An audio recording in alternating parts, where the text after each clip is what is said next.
Alright, hey, everybody. I am. I. I haven't done a video in a long time where it wasn't me singing, so. I wanted to do something a bit different today. Because I write a lot of songs, and I post them.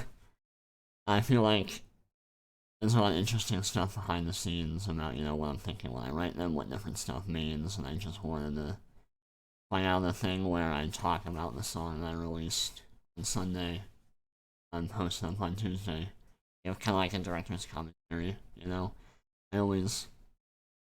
This might sound kind of weird, but when I was a kid, I always liked watching director's commentaries of movies.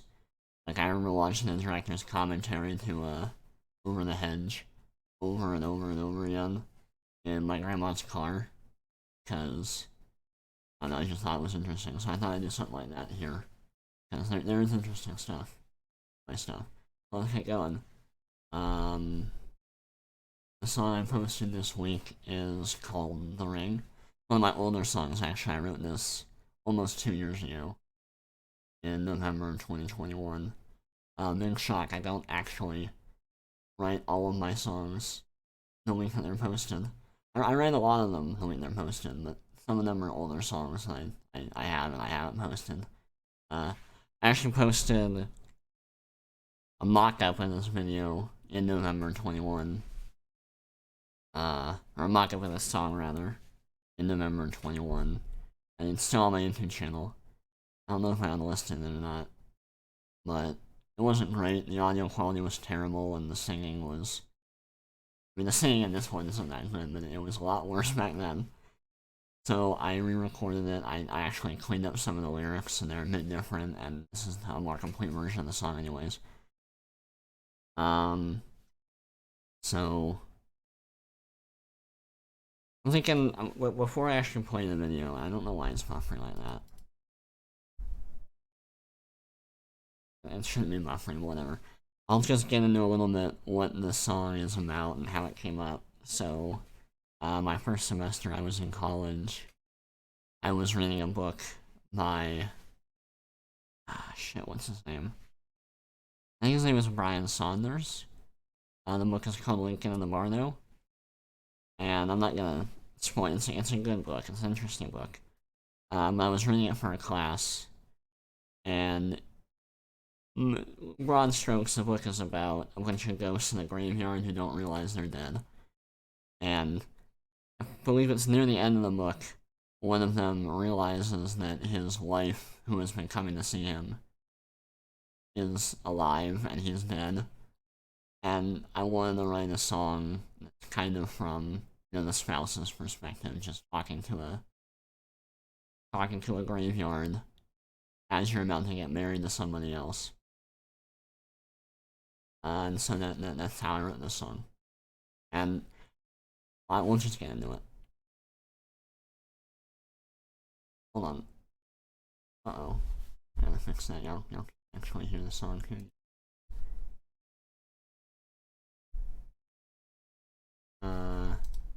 There we go. Wrong key. I did accidentally do the wrong key in the beginning of the recording. I kept it in. I thought it was funny.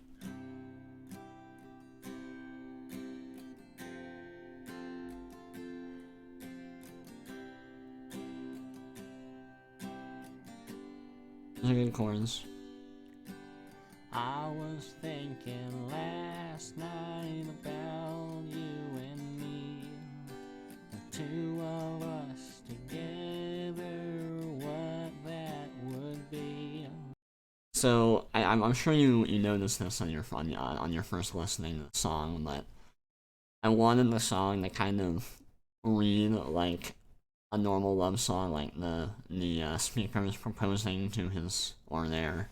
I guess it's not really specified what gender anybody is, but the speaker is proposing marriage to the listener. And then at the end, or at the bridge, you find out the twist, which is actually no. The listener, the subject of the song, has been dead this whole time, and the speaker is just talking to a gravestone about how he's going to get married to another person Okay, I guess the gender is specified, because in the bridge he says, I'm gonna marry another woman. But, and in the chorus it's talking about his wife. And the speaker, the gender of the speaker isn't specified, so, you know, it could be anybody. It could be you, I don't know. But I wanted to write the song with a little bit of a twist ending, because, you know, I'm a big fan of songs that have twists in them.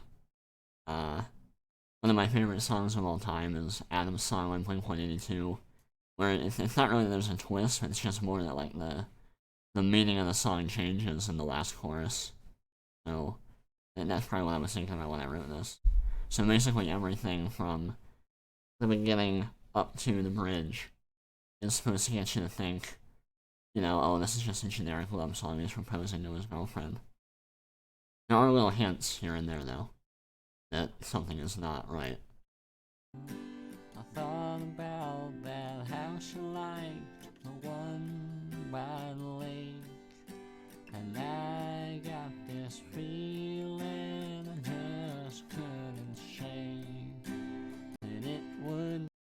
I think it's interesting that in a lot, like in two of my songs at this point,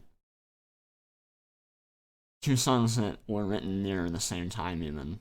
The other one I don't think I released it. Yeah, it's in Stars. It's an older one, or one that I posted a long time ago. I made reference to a house somewhere, so in that one it's a house on a hill, and this one it's a house by a lake. I don't know. Might be something to that.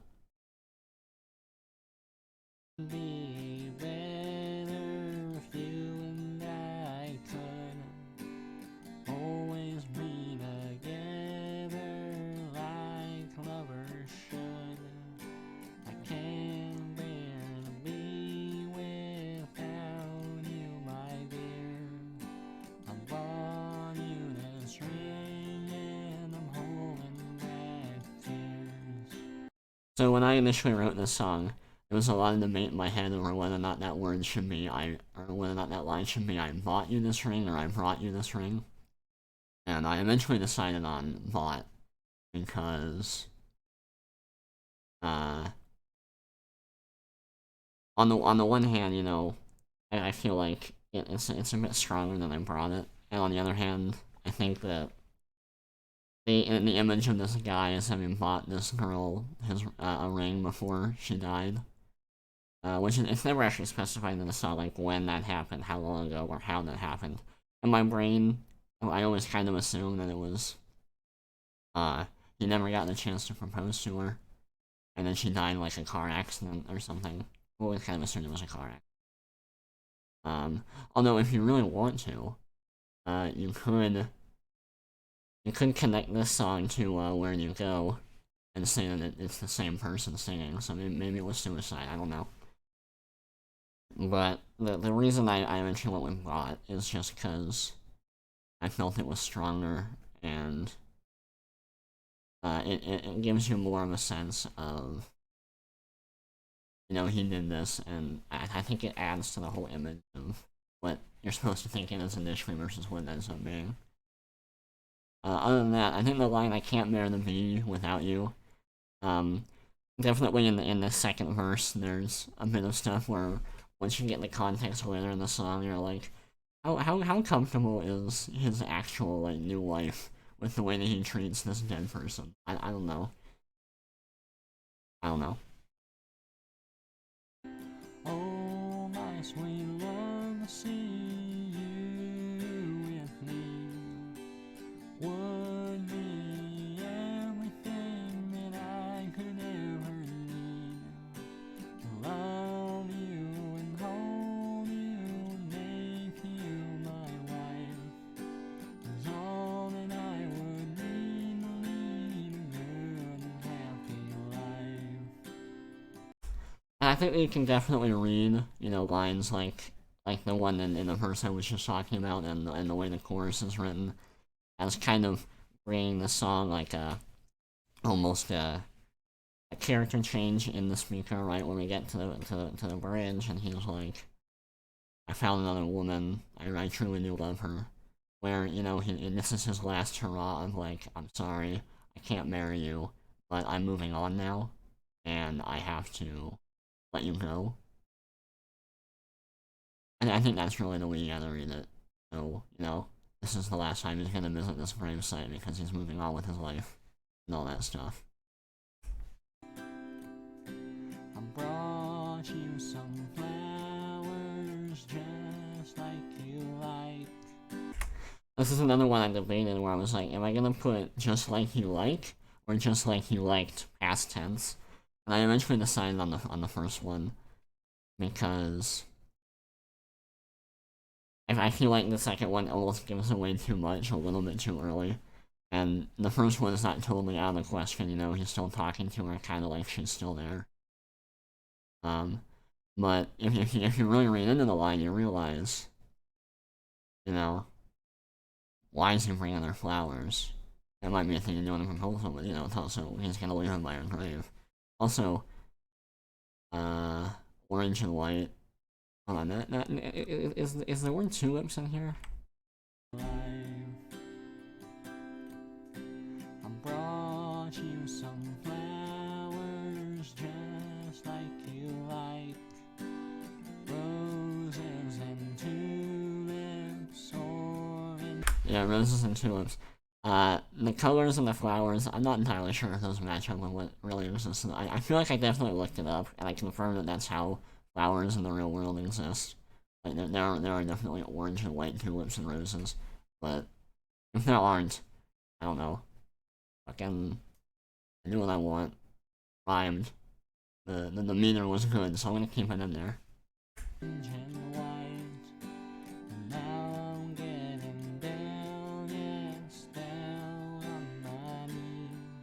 That's another hint, because you think when a guy proposes, right, he's getting down on one knee. Why is he getting down on two knees?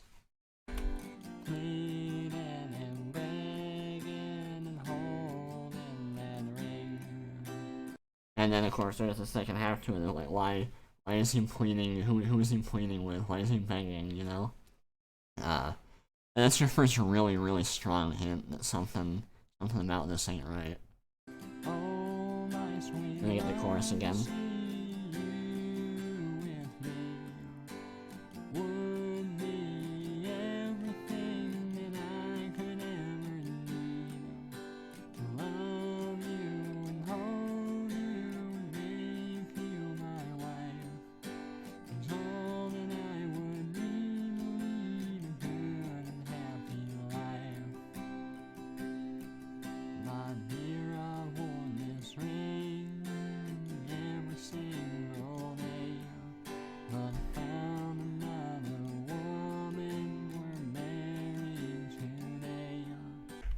Yeah, so now we're getting into the bridge, which is like, you know, the emotional catharsis of the whole, I guess if there's an emotional arc in the style, like I said earlier, this is where it all comes to a head.